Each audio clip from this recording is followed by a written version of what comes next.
Monday morning blues. I open my eyes.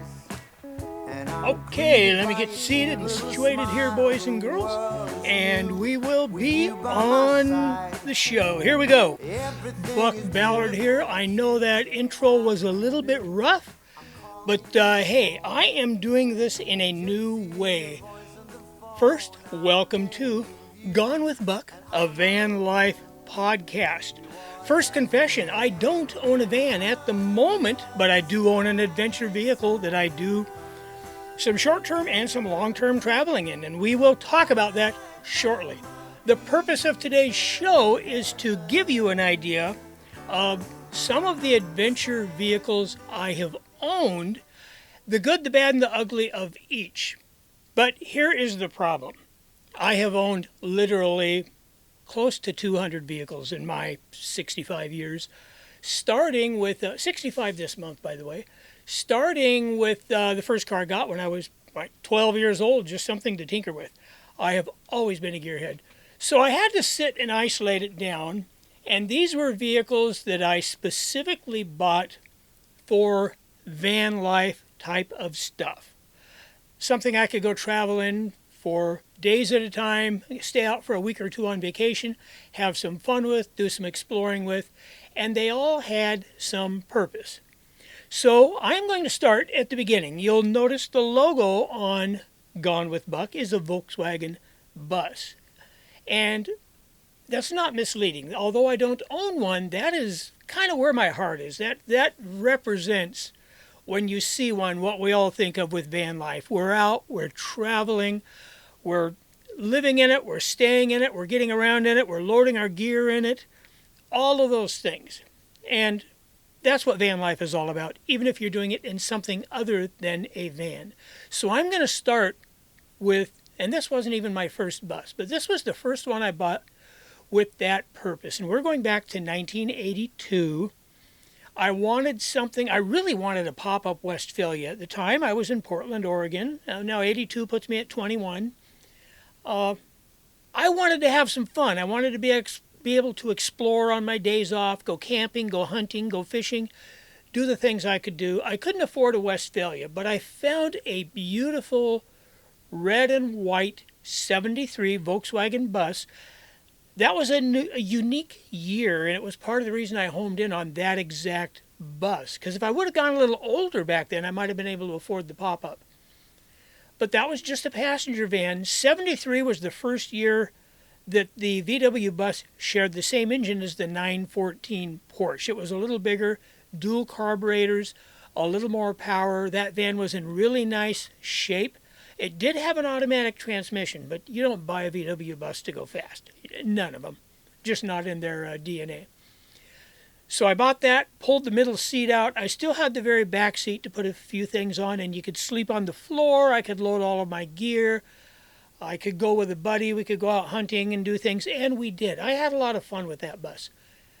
The good with the VW bus, and I would have to say this of all but the oldest one I owned, which was a 59, I believe. I bought that for the sole purpose of enjoying it for a month or two and flipping it, and I did, and that had been a couple of years previous to that. But this one was mine, daily driver, adventure vehicle. I owned that, and I owned a motorcycle. So I would do some camping on the motorcycle also, but the bus got me around Oregon and Washington quite a bit. The good, it was fairly reliable with that engine, but not always. It had its share of electrical issues, and those were a pain in the ass to straighten out. It was a blast to drive. VW buses are just a ball. They were then, they are now. You just can't help but smile when you drive one. It had all of the space I needed, towing capacity. I didn't buy it to tow. I was 21 years old. I didn't need to tow. I just wanted to haul my gear, be able to sleep in it, be able to use it for camping and all of those things. And again, I had a lot of fun with it. Speed limits then, we still had the national 55 mile per hour in play. So it'd go 62 down the freeway. That was about all it was really good for. It'd go faster than that, but you knew you were hurting it beyond that point. 62 today, you might die out there in Montana or somewhere. The bad with the VW bus, Number one, again, the reliability was an issue. The economy wasn't all that good. Every time you'd have to service it, you change the oil every 3,000 miles. You've got to plan on it the night before, let it get nice and cool. I would drain the oil out the night before while it's hot, let it sit all night, and then in the morning when you're putting the new oil in, you pop the valve covers off and you adjust the solid lifters. Those lifters had to be manually readjusted every 3,000 miles, and that's kind of a pain in the butt. It takes time and it takes a little bit of talent to learn how to do it. But the only reason I got rid of that was I took a different job that was all the way on the other side of Portland, and now I was going to use my vehicle for work. So I needed something more dependable, a little less finicky. I traded that van off and I bought a little Ford Ranger and I put a topper on it. I had a lot of fun with that Ranger. The one thing that I really don't like in a pickup in that scenario, I want to be able to go from out of my sleeping bag to behind the wheel in a pinch if I'm stealth camping somewhere. If I'm sleeping in a rest area, a roadside, a truck stop, whatever the case, I want to be able to make that transition quick. I don't like being asleep in a box behind the cab and have somebody able to break in, drive off, maybe not even knowing I'm there. So I've never been real hip on that type of setup. That's always been one of the things I loved about the van. So that was the end of the bus. I won't cover the Ranger because not too long after I bought the Ranger, now we're going into married life and having kids and camping and jobs. And that was camping, that was RVing. We had a lot of pop-ups and stuff. So I'm going to discount 35 years in there, that all of those things, and bring you back to present, to the adventure vehicles more recent. I found myself at about 2016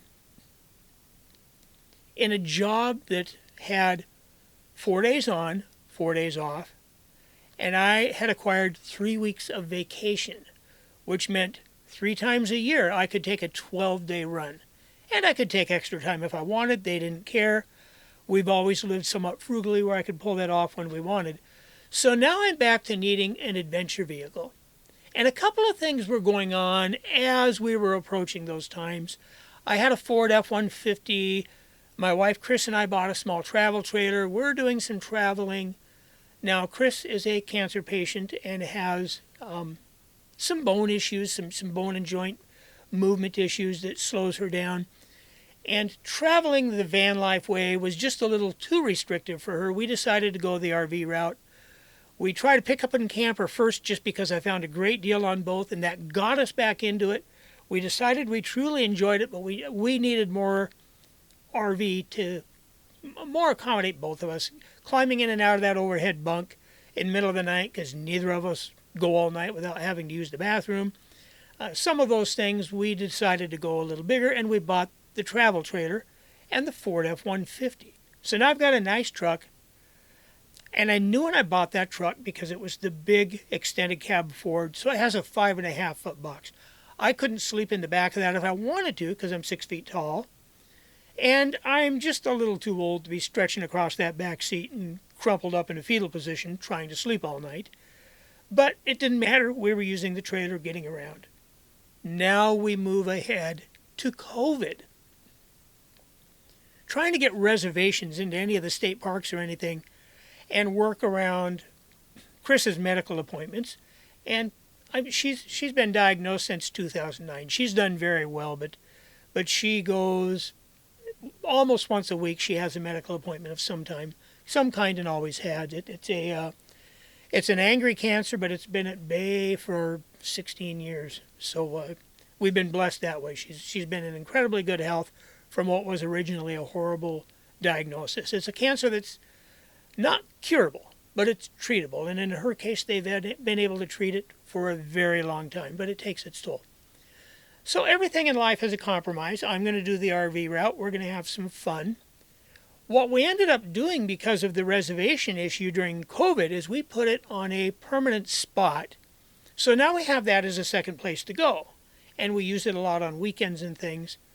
I still want to get out and camp back in 2020, I kind of got reintroduced to backpacking, which I hadn't done, oh my gosh, since the Volkswagen bus days and earlier in high school. And I decided I wanted to start backpacking again. I also don't need the F-150 again. So I'm looking for a few things in an adventure vehicle, and I'm not necessarily looking for a van.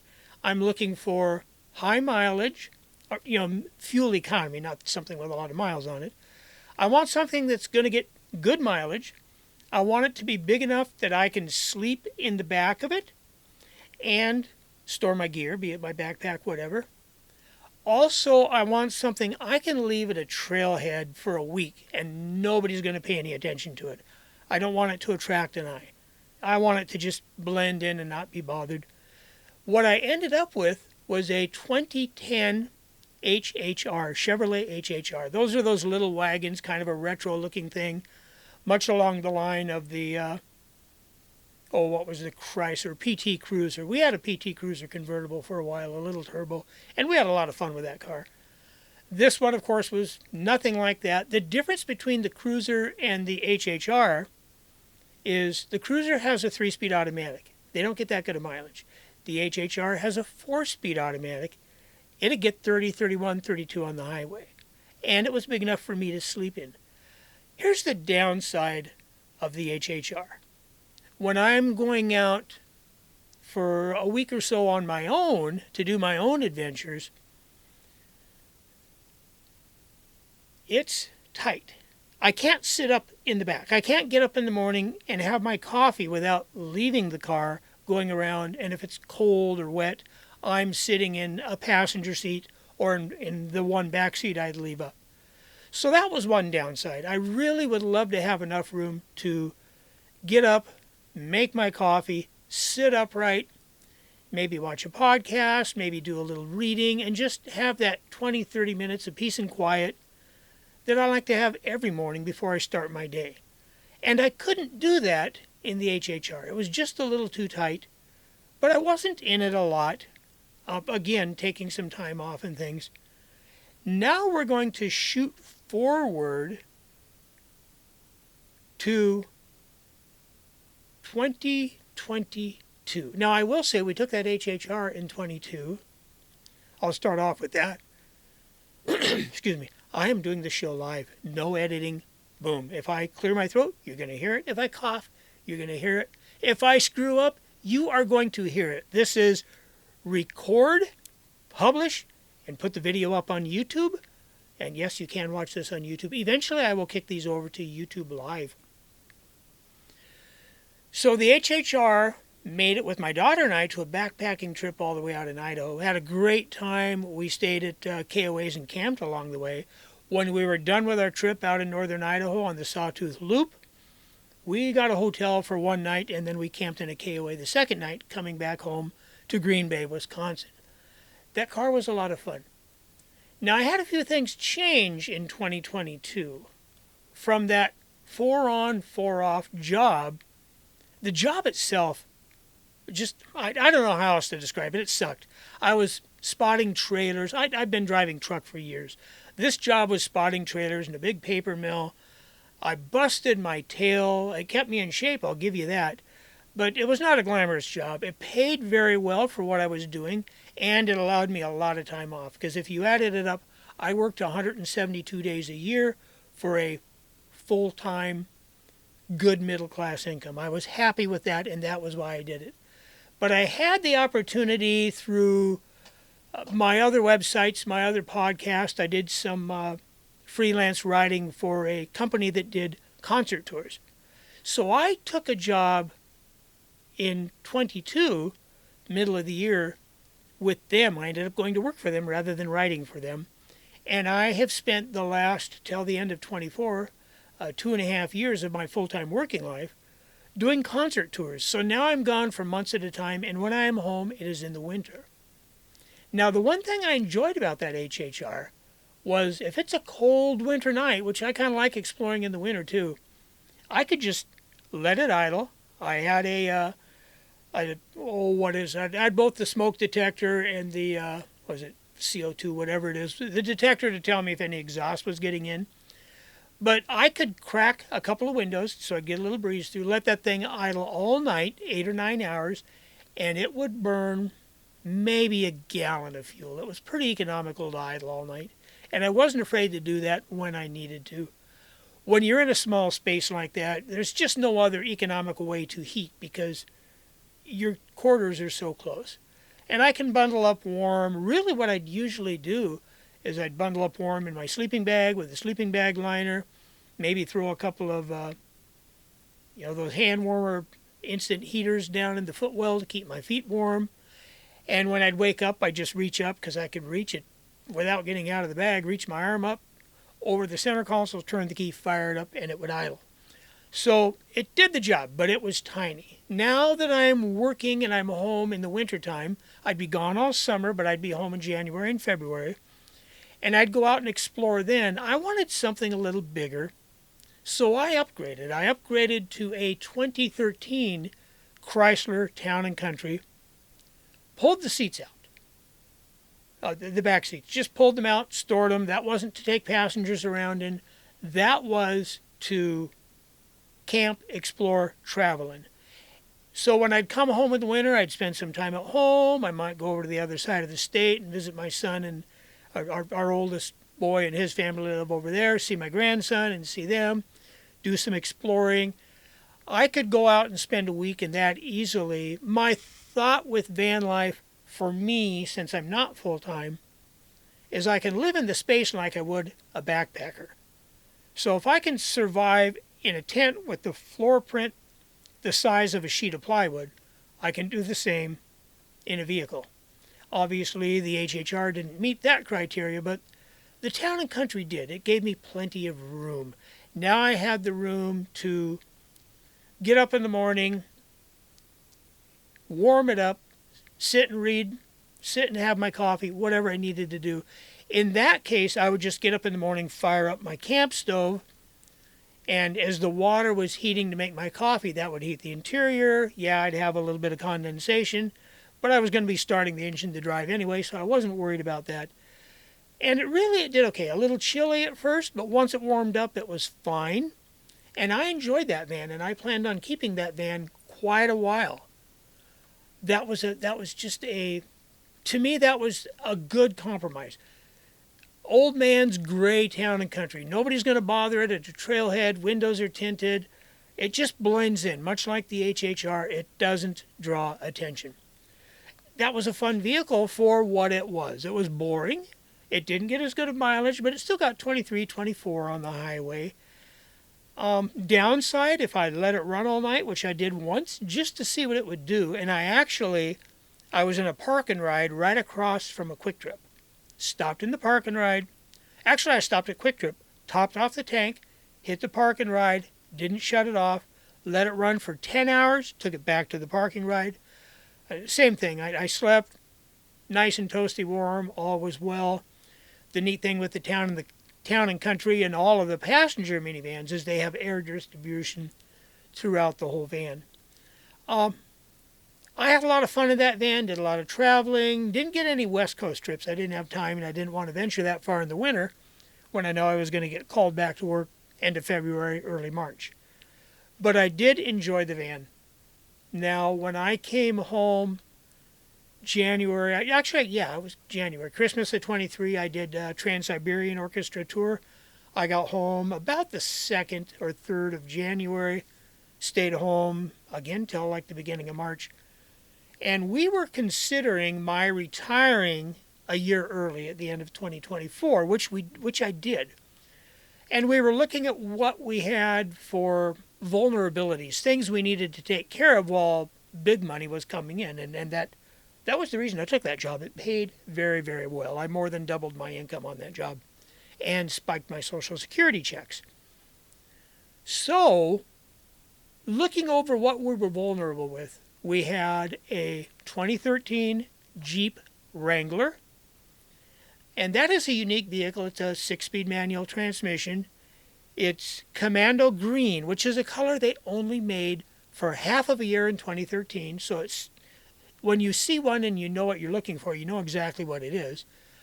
And it had 180 180, maybe 180,000 on it by then, and my van had 190. The difference is when we did our homework on that Jeep, it was pretty obvious. It spent a lot of time in North Carolina by a military base.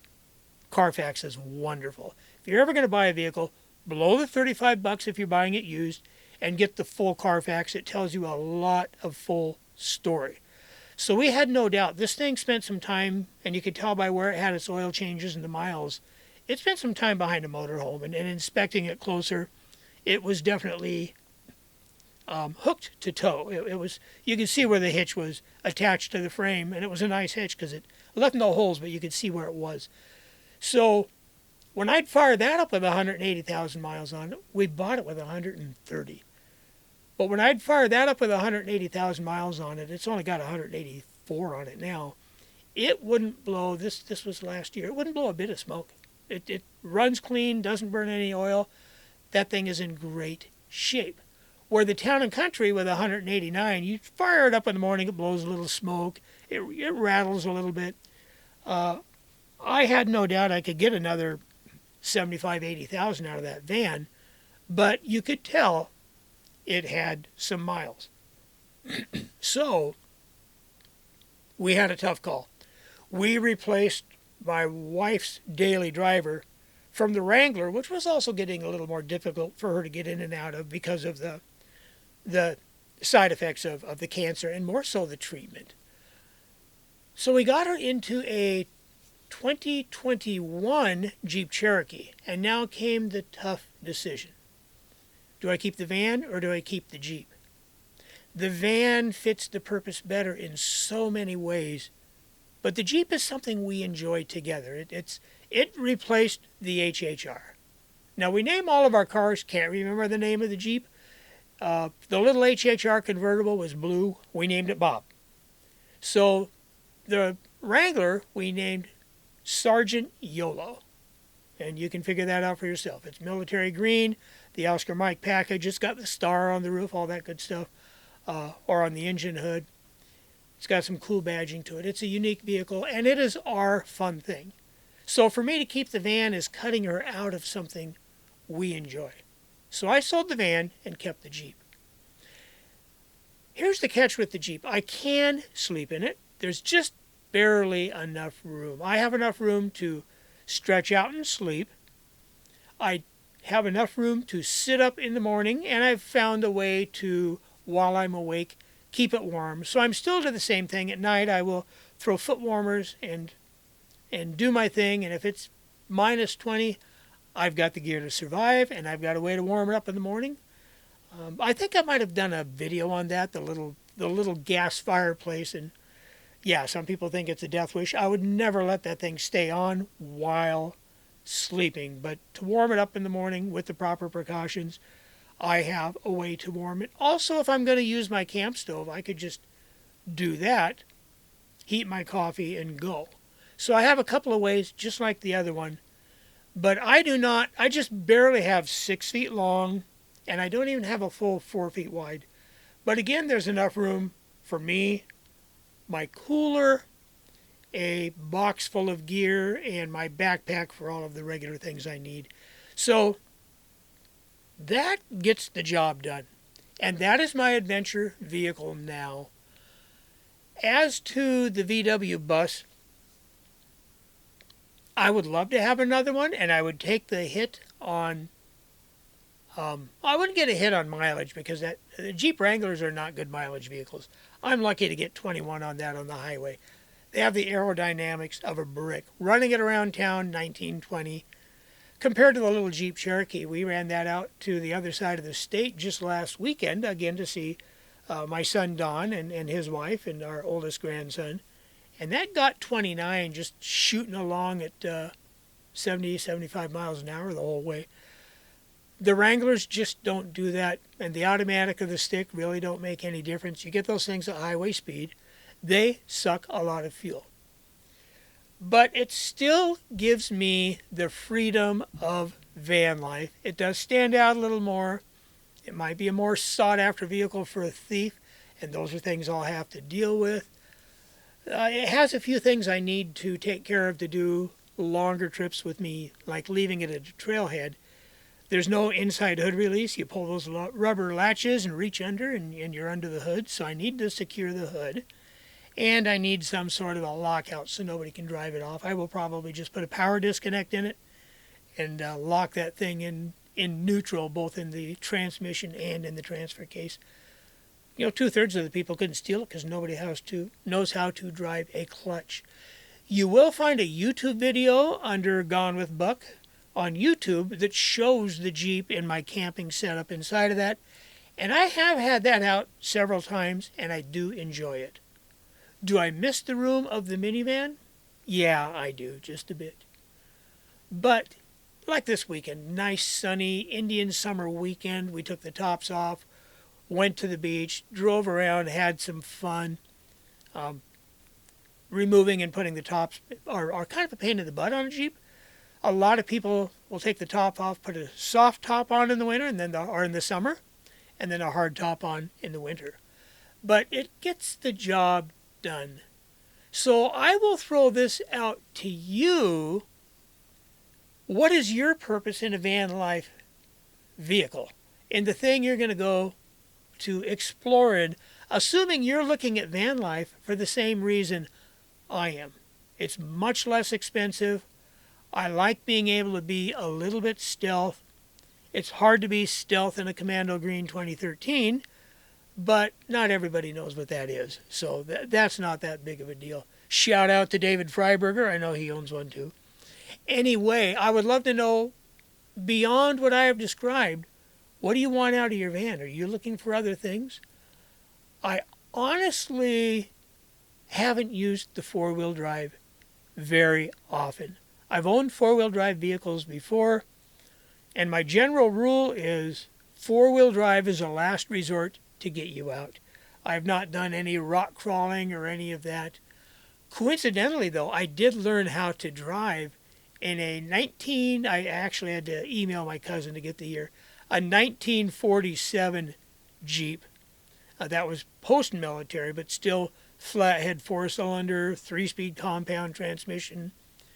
But you know that crazy thing, you could put it in low range in first gear, let the clutch out, and it would go slow, but it would idle up any hill that it could get traction and not tip over on. That thing was incredible, and it was a lot of fun. I will say this, a link between the Jeep and the bus. You cannot see a VW bus and not smile. You cannot drive a VW bus and not smile. It's just a happy feeling. Granted, if you get in a wreck, it's a death wish. You've got nothing in front of you but metal and maybe a spare tire. And that's it. But other than that, they are a blast. They're just a happy vehicle to drive. I'm going to give you a VW bus story while we're at it here. I always like coming up with one story from the road, and I've got a couple for the next couple of shows for you. This one is not my story, but we moved to Wyoming when I was 13 years old. And we stayed there for 2 years, a little town called Glen Rock. It's between the town of Casper and Douglas, halfway in between. My dad's best friend and his wife and 4 kids had that exact same bus, but without the automatic transmission. It was red and white, 73, and he is the one that had me so pumped when I found my 73.